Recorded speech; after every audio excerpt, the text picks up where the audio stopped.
Okay, so let's get going here. Stephen Lawhead is an internationally acclaimed author of mythic history and imaginative fiction. Born in Nebraska, his early life was lived in America, where he earned a university degree in fine arts and attended theological seminary for 2 years. His first professional writing was done at Campus Life magazine in Chicago, where he was an editor and staff writer. While at Campus Life, Stephen wrote hundreds of articles and several nonfiction books. In 1986, the Lawhead family moved to Britain so that Stephen could conduct research for the Pendragon cycle books. They settled there permanently in 1990 with some years spent living in Austria and a sabbatical in the United States.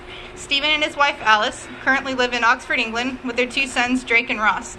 We're happy to have him here tonight to discuss and sign his latest book, The Skin Map. Please join me in welcoming Stephen Lawhead.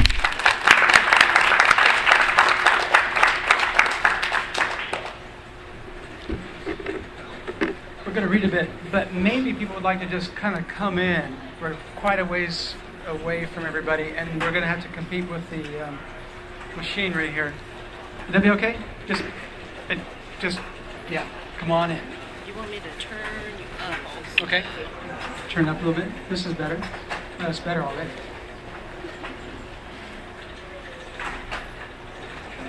I know they had nice, neat rows and everything, but this is more. Okay.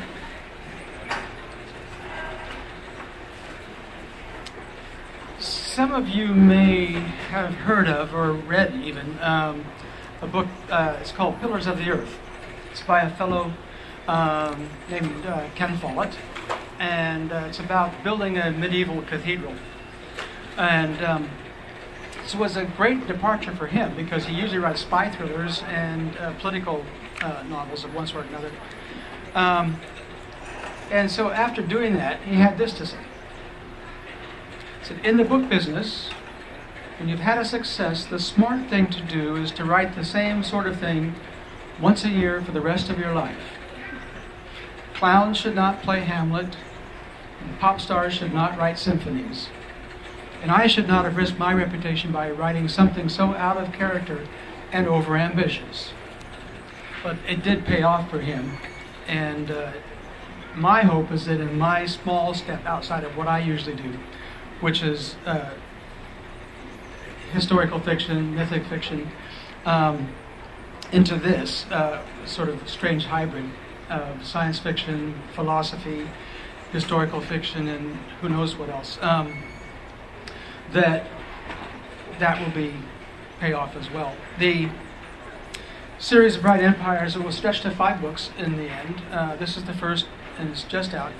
It's a very big canvas, but it's allowing me a chance to examine some of the bigger questions. Why are we here? Where are we going? Why is there anything at all? Those sort of questions. And it's something I've been wanting to do for maybe like the past 15 years, maybe longer. And so now I have a publisher in Thomas Nelson, and that's why I say thank you, Thomas Nelson. He's over there, for giving me the chance to do that. So we'll begin at the beginning, which is where all good adventure stories should start. Chapter 10, in which efforts are made and actions taken. The journey in Sir Henry's coach was, Kit considered, enjoyable if not exactly comfortable. Gentle autumn sunlight poured down like honey, suffusing the genteel English landscape with a fine amber glow. The fields and small towns rolled slowly by, unfolding one after another in stately progression, at the regular, steady clip-clop pace of the 2 chestnut mares. Sir Henry himself, in his smart black hat with a silver buckle, his black leather gloves and silver-topped ebony walking stick, was the very picture of gentlemanly style and grace. Occasionally they met or passed other travelers, farmers with donkey carts, traders with pack mules, a hay wain pulled by heavy horses. More often they encountered foot traffic, country folk carrying baskets or pulling handcarts. More rarely, they saw riders.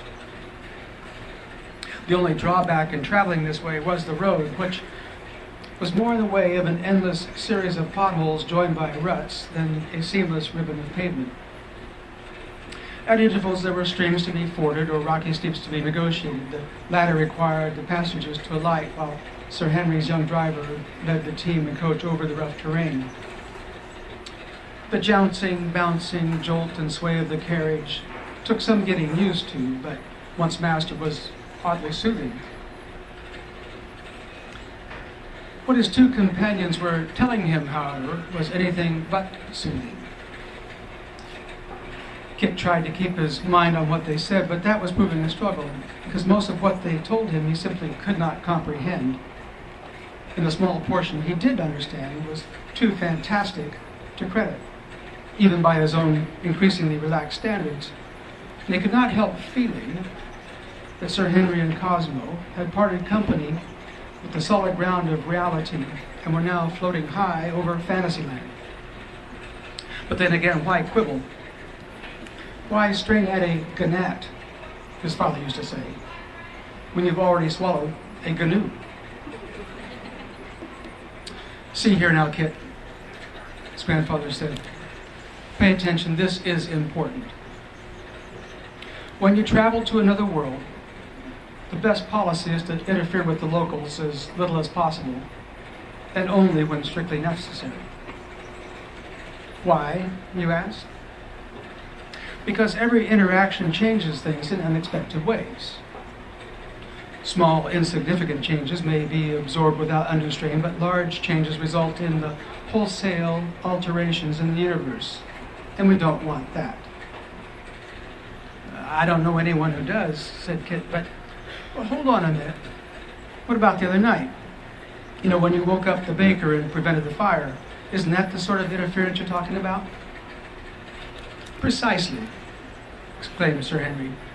It would be best to refrain from that sort of thing. Excuse me, protested Kit. If interference is forbidden, then how do you explain tampering with something as significant as the Great Fire of London? Our actions, his great-grandfather replied, were taken only after long and serious consultation. We discussed it for several years and arrived at the conclusion that it would serve no one's interest to allow all the suffering and upheaval of that disaster if it could be prevented.